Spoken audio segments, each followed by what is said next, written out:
萨坦一句话已经揭露黄猿的实力，绝对可以秒杀草帽团，也揭露黄猿在乌来岛的摸鱼之战。看到被尼卡揍飞的黄猿，萨坦直言：“No，お前にしては仕事が遅かったな、キザル。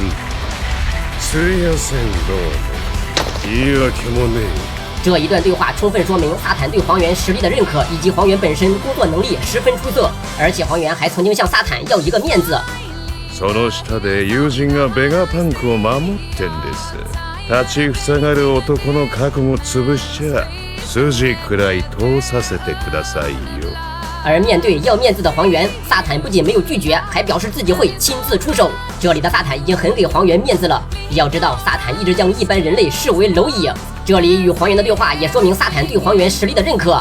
要知道，上一个问吴老星要面子的海军大将赤犬，可是被吴老星一顿怼。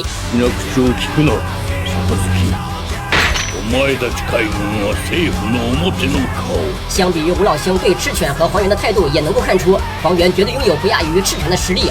反观来到乌来岛，黄猿对战团丸的出手以及和五党尼卡的战斗，已经让萨坦相当不满。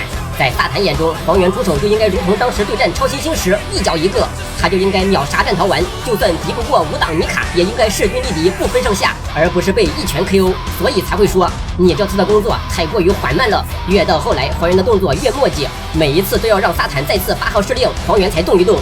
之后萨坦也多次表达对黄猿此次任务的不满，立刻马上动手。